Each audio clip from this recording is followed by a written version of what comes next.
Howdy folks, hope you're all having a good one. Quick bonus video for today.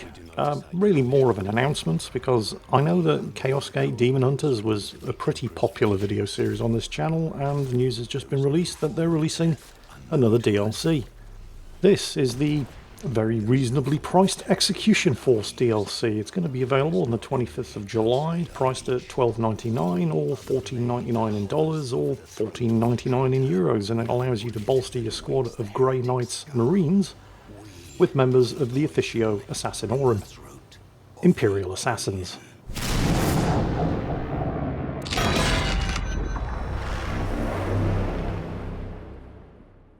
There are four to choose from: the Vindicare Assassin, who's basically a sniper, the Eversaw Assassin, who likes to get up close and stab, the Calexis Assassin, who's completely immune to psychic attacks and can manipulate enemy psychic abilities, and the Calidus Assassin, who is a highly advanced and specialised scout.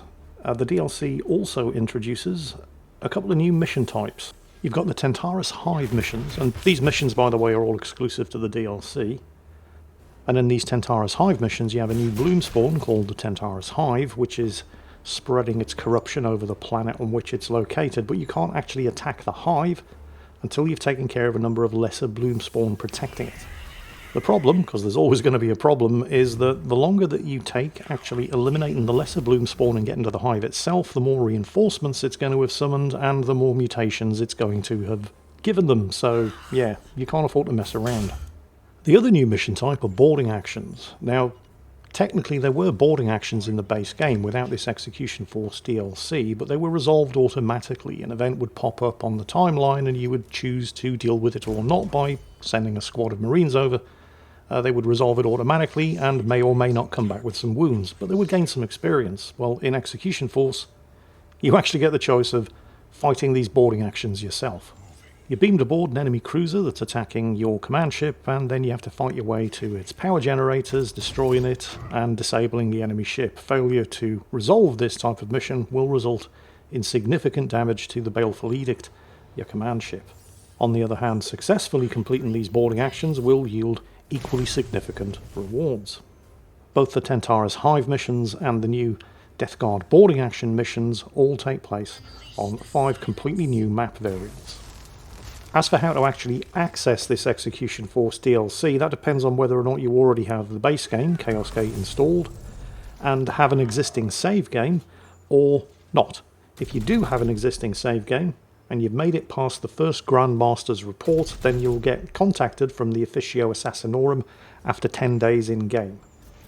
If you're using a new save, or if you haven't yet had your first Grandmaster's report, then you will receive contact from the Officio Assassinorum 30 days after receive your first report from Grandmaster Kai. So, yeah, there it is. New DLC for Warhammer 40,000 Chaos Gate Daemonhunters. Execution Force. Yet more stuff to go on the to-do list.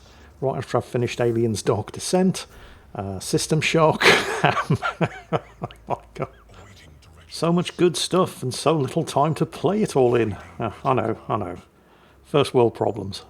So, available on the 25th of July, Warhammer 40,000 Chaos Gate Daemonhunters Execution Force, the latest in the series that is desperately crying out for a good abbreviation. It's, honestly, they've got to think of a better way of abbreviating these things. 25th of July, available now to wishlist on Steam. Take care, folks, and I'll catch you next time.